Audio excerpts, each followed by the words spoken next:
Joget Reng.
Pangestune Pak. Rawuh jam pira ning daleme Niki Pak wau Marno? jam pinten Pak? 7:30 nggih. 7:30 nggih. Nggih, 7:30 alhamdulillah. Wis sing ngenteni ki lho Piyai Semono kabeh ki Van Niken Salindri ngono kuwi nggih. Niki tiyang sakmenten kean niki ngentosi kula to Pak? Ngenteni jenengan. Sanes jenengan. Nggih kula kalih jenengan. Oh, Dadi piyai mriki sing disenengi kula kalih jenengan. Alhamdulillah. Lek mburine jenengan sing nyenengi mung maratuwane kalih anune tok niku besane. Iki sing diarani wong bodho ning gawe ukara dhewe. Kok iso? Sing diteni iki ora kowe karo Niken. Lah, Sing diteni iki sing ning jero kamar mandi iku lho. kok iso? Kok ora metu-metu diteni. Ha iya. Wong kok kowe jenenge banci adan kowe. Kok iso? Bareng Niken ngadeg kok aku ora diteni piye? Loh, lah bocah iki kan sik cilik ya toh. Cilik apa? Iki pernahe putumu lho Pak Degareng. Oh, Putu. apa ya? Aku ki putune sampean lho. Lah sampean nggep apa aku? Wah, aku ngerti cah saiki kok kaya ngene ayune. Aku biyen kesusu lahir ngopo ya? Oh, emang lek sampean kelahirane padha karo aku terus aku arep sampean pek pacar. Sing ngomong sapa? Lah ngono nyapa kok ngomong kesusu metu? Yen aku ki lahir saiki sing tak pek iki lho. Tuti. Lah nyapa? Tuti adi tamang. Lah nyapa? Lha wong pancen sing gelem karo aku gur kuwi tok. Iya. Lah tuti iso diinget kaya tewel adek ayo. Ya ora ngono to, Nduk. Nadyan kowe putuku ning dalam bekerja kamu rekan kerjaku. Tidak bisa. Putu ya tetap putu. Sampean ki mbahku. Sing marake wong ketok tuwa ngene iki lho. Lah sampean ki kudu gelem diarani tuwa lho. Oke. Aku diarani tuwa ora masalah. Berarti wong tuwa kuwi awet urip dawa umure. Heeh. Berarti dadi wong tuwa. Heeh, sampean dadi mbah. Prihatina wong sing nom-nom kuwi urung karuan iso dadi tuwa kaya aku. Lah sampean kan wis tau mangan uyah, wis tau ngrasakne urip. Malah sing nom-nom ki malah urung pengalaman. Sampean lek wis pengalaman. Wis to. Kowe wiwit lahir urung dipakani uyah to. Ya wis. Lah iku kan cara bahasane ngono lho, Pak De. Bahasa-bahasa apa? Wong urip ki ngene lho, Nduk, tak ajari ya. Supaya uripmu tentrem ki kaya Pak Sumarno kae. Heeh. Beliau berpikir Lembu. Niken yo. Oh ki cah iki sik enom ya Lah sampean suwi kok lek duduhe. Kae lho Pak Sumarno. Jare besan. Kuwi Pak Sumarno ki besane sampean. Dudu. Lek sing besane ki sing sapa? Besanku jenenge Pak Warto. Kuwi apane Pak Sumarno? Dudu apa-apane. Kuwi tok ha iki kira ngerti. Kene iki kulture masyarakat kene nadyan apa tangga ning ngungkuli sedulur. Oh. Jare kae apa tetanggamu adalah saudara yang terdekat. Kae Pak ning gitu Pak Sumarno. Oh kan legae ning kae baris kedua kae. Kae. Ae. Bapak Sumarno angkat tangan. Angkat tangan ini ditodong apa piye? Oh, ya yang itu. Ah. Nggih. Engko dikongkon junemeng. Jumeneng. Jumen. Lah ya Bapak Sumarno kok dikengken jumeneng ning kene. Nah, pancen beliau ngenteni sing dinteni iki awakmu. Nggih. Ngono, iki niken tekone kapan kok beliau mau partisipasi. Iki acarane berarti Syukuran. syukuran Pak Sumarno. Heeh. Dikitan. Dikit Pak Sumarno diapakne? Lek ngomong ki sing jelas karan tek ngono lho. Ah, kowe Reng, kowe wong tuwa kudu iso jelasne Reng. Pak Sumarno bengi syukuran. Syukuran apa? Ora dikitan. Lah terus Tetap. nikah. Eh, Pak Sumarno nikah. ora. Terus Diapake to, Mas? Aku malah bingung. Pak Sumarno dinget. Kuwi lak tewel ngawut niken ora nggih.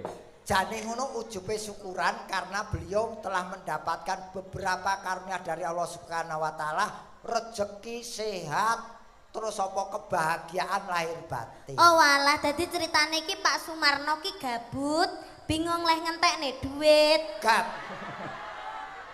Pak Sumarno ki ora nek acarane bengi iki yo tasakuran ya jenenge. Pak Sumarno ki apa omahe Sina Widodo ora gabus. Gabut. Sing ngomong gabus ki sapa? Jampeng kupinge ora. Lah aku krungu gabus kok. Ora. Kuping kok sumbing. Nah, Ik Sing sumbing iki bibir. lha mesti bibire sampean sumbing. Ya ora. Lah iya. Kuping kok sumbing.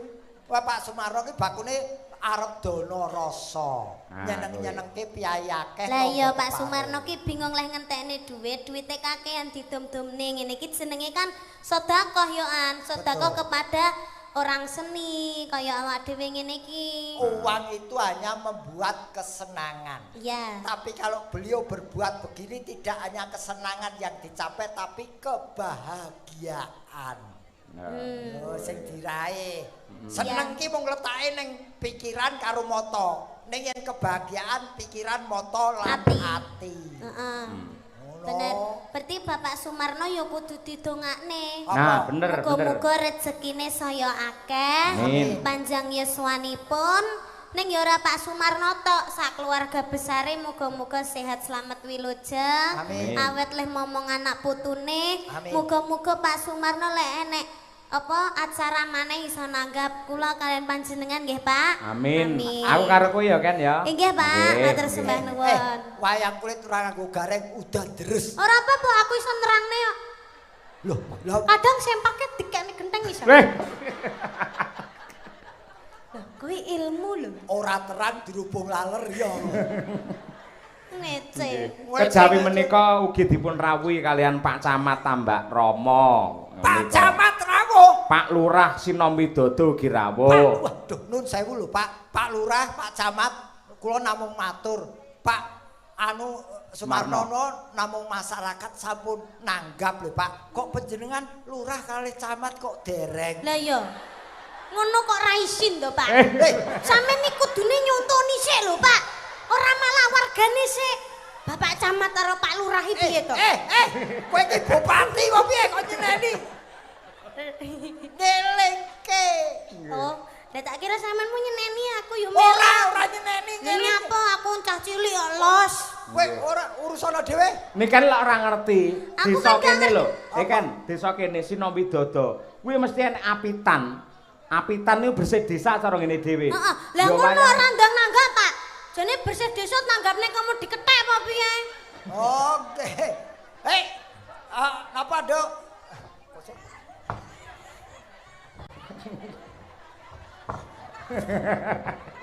Kowe kosong apa ta? Tidak. Wah, ajeng diparingi sinten iki? Oh, mosok Jenengan apa kula? Hai. Matur sembah nuwun ki.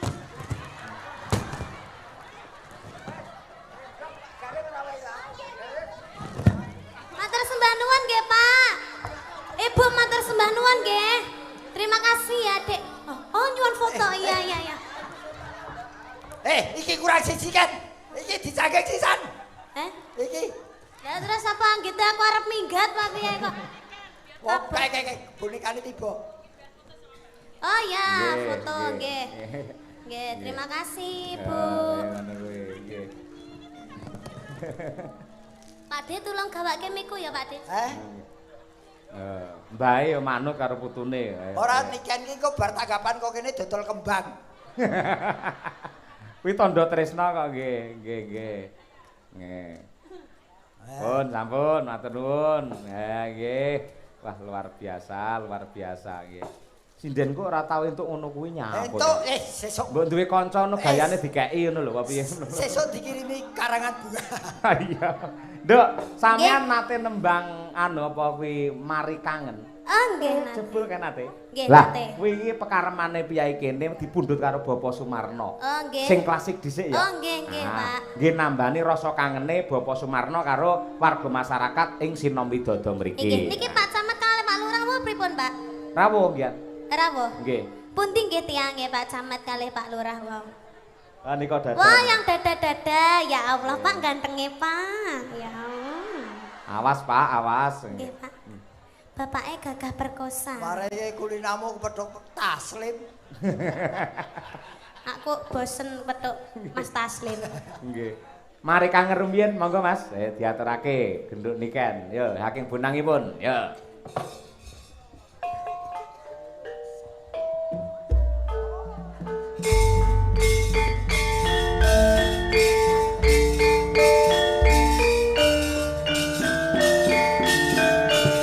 Ya, Reng. Joget ya, Reng.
Piyayi mriki menika Mas Gareng remenanipun ingkang klasik-klasik. Leres. Ngoten niku. Ning ambak mekaten gandeng piyayi mirsani wayang niku lak beragam. Majemuk enten sing alusan, enten sing gradakan. Mila nggih diaturaken sak komplit-komplitipun. Leres boten damel kuciwa.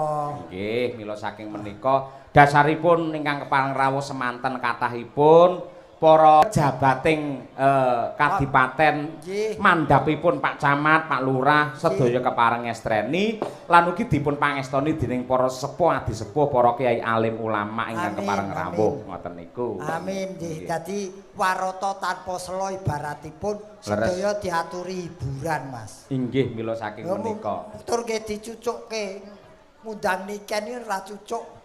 Mung yen trima brutu wae ora enak cucuk. Maksudnya piye kuwi? Tegese digunakake sebagaimana mestinya. Nggih. Tegese dimanfaatke utawa kebisanmu ditokke. Oh iya benar. Leres beli. Lah iki diaturake meneh. Ya. Piyayi kene kejaba ngersakake sinom nyamat lan uga ngersakake tembang mari kangen. Ngersakake ayang-ayang, Nduk. Nah, nggih. Niki pamundhutane saking sinten? Menika pamundhut saking Pak Sumarno ugi Bapak Nasuka selaku kami tua wonten ing mriki. Ayang-ayang. Nggih. Sampeyan ngerti lagu ayang-ayang? Ayang-ayangan kerep aku. Udu anyang-anyangen. Lah apa ayang-ayang? Ayang-ayang. Ora.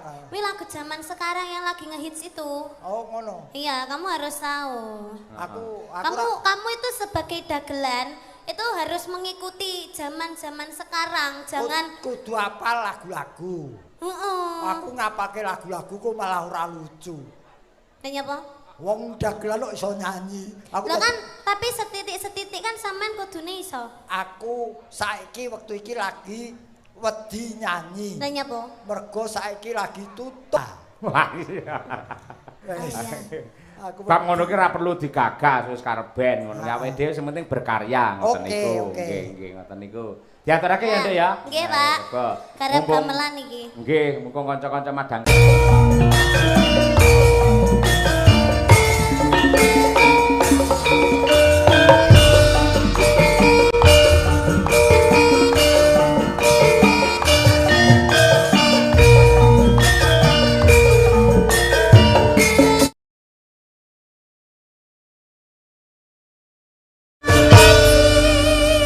Luar biasa elo tenan. Rene Nduk, rene. Masalah. Iki lho bocah golek dhuwit keringete nganti lek rasa ngelapi bapake ora marem. Kaya ngene. Golek dhuwit Nduk, ge awan bengi tanggapan terus kaya ngono kuwi lho sing kok golekne sapa? Aja cedhek-cedhek karo Gareng, ambune wengur kae. Ambune badhet, Pak. Mungkin nek tak resukane. Ambune apa? Badhet. Heeh, ya ngono kuwi. Wong nek cedhek ya pancen ngono kuwi ambune. Gareng lek wis tuwa ngene iki biasane duwe penyakit lambung, Pak. Heeh, lambung komplit. Makane ababe rada piye? Heeh, pancen ngono kuwi. Kuwi sejenis walit lah. Aku jane no apa? Ngempet, Pak, ket. Ngempet to. Lah ya tak sangu kowe kudu mutah ngono awakmu. Anu kok aku ki jumbleng kok. Kowe anu aku ya kemringet tok, Mas. Hah? Aku ya kemringet. Tak lapane raimu kene, Ndang. Iki dagangan. Dagangan arep dirusak. Ah iya luar biasa. Bocah iki pancen multi talenta. Kowe anggere gelem karo aku tak kei sepeda motor ji. Apa kuwi? Apa kuwi? Lho. Kuwi lho kunci omah. Lah iya iki kuncine sapa keri iki? Sing ketalan kunci griya niki. Omahku kuwi, kunciku. Apa? Kuwi kunciku kuwi. Kowe kos lho aku kunci barang. Iki kunci sing kecalan kunci sinten? griya niki sinten nggih betok Yang kehilangan kunci. Pak Kari nggih. Nggih, sing kehilangan kunci mohon untuk di samping panggung sebelah kiri. Dipastikan nggih, Pak. Pak Kari, ingkang ngasta Pak Kari. Nggih Kari niki. Kari niki. Asmane Pak Kari niki. Ayo Kari iki. Nggih, jenengan istirahat sik. Oh iya. Musun kekuatan mergo sik bajutan. Genti artise Madangkara genti ditampilke. Lah iya ngopo iki ketolungguh tok iki. Ora, ono nggone dhewe. Ayo Mbak Winong dan juga Mbak Birgita Ayu coba kaya apa. Delok-delok penyanyimu di sidenmu di to. Kene ayo. Nggih, coba kaya. Ngateko Nduk sayang, kene sayang. Mergo piyayi kene iki sangat kondusif, sangat rukun, sangat sinamadan daya dinayan, yen kerja bakti semua pasti akan tampil untuk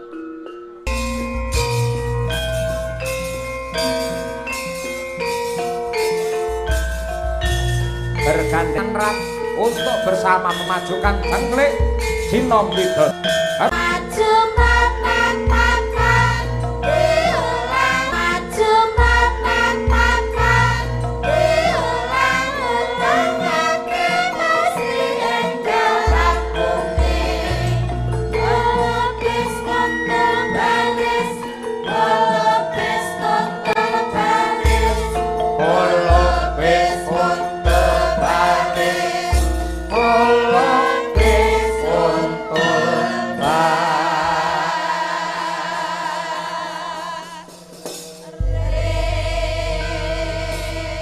Ora ana gaman sing ampuh kejaba mung gaman persatuan utawa gaman kerukunan Mas Nggih Gareng. Mas leres tanpa kerukunan Sinom Widodo mboten kados kaya ngeten niki. Nggih, dawuh leres. Nah niki pun jumeneng lari kalih Birgita kalih jenengmu sapa, Nduk? Winong, Pak. Sapa? Winong. Jenengmu. Winong. Oh, Mae Winong. Enggak, namanya Winong asli real. Winong. Iya. Winong iki kene jeneng desa. Iya, tapi emang desa namanya Winong tuh banyak, makanya namaku Winong. Dadi desa-desa kuwi ki dhisik ki kaya ngono nenek moyange kuwi mbahku dhisik. Kowe omong apa? Loh, tenanan, desa-desa jenenge Winong kuwi sing mangestoni aku. Oh, simbahku. Enggak, bercanda. Kaya anu nijuk. Ya, Asli Winong. namanya Winong. Winong kalih Birgita. Iya. Nggih, nyak iki mau gugur gulung wis. Pripun? Iya. Lah iki kok nyanyi apa? Urung iki mau supote nggih jumeneng ngono kuwi lho. Gugur Iya. gulung Heeh, ngono kuwi. Dadi loro-loro gawe karo minangkane pamundhut ya karo tetembangan. Nggih, leres. Nggih, Miras-mirus. Nggih. Nggih, Birgita pun rampung anggone toto-toto. Nggih. Tata-tata. Tur sinden sakniki niku nom-nom cantik-cantik suarane apik-apik nggih Pak Gareng. Nom-nom apik-apik tur pinter-pinter kabeh. Heeh. Ya tegese pinter ki pendidikane kelasnya tinggi semua. Leres. Dadi ora kena disepelekke dipandang sebelah mata apalagi dilecehkan. Jangan betul. sampai seniman sekarang sudah punya grade atau drat atau kedudukan yang tinggi. Leres, nggih. Iki pun pokoke tak bilani dijogo ya. Iya, terima kasih. Nggih. Supaya tetep lestari kerukunane warga masyarakat ing Cengklik lan ugi Sinom Widodo dipun pandegani kalian Bapak Sumarno, Pak Lurah, Pak Camat mila ngaturake lestari ya ngono kuwi. Aku iki dalan panjenengan. Iya. Iya, ini enggak ada pamundutan gitu toh Pak, kayak apa gitu? Apa? Enggak ada. Apa? Enggak ada pamundutan apa gitu. Atau Pak Sumarno ya? Pak Sumarno sing ngersake Iya. lagune sing mat-matan termasuk iki mau Lestari. Gugur gunung, Gugur gunung. Oh Sinom iya. nyamat, Nyamat ki mau lah. mari kangen Ning nggih. diselang-selingi karo model lagu saiki. Lestantun iki lah lagu saiki to. Aja dibasakne, lestari ya lestari ya lestantun. Aku Guru Dwijo. Lestari ya lestantun. Enggak boleh lek judul tuh ya lestari ya lestari. Ya karepmu aku Dwijo Waranggono apa Pranatacara kok. Monggo Ya. dipun aturaken Oke. lestari dados.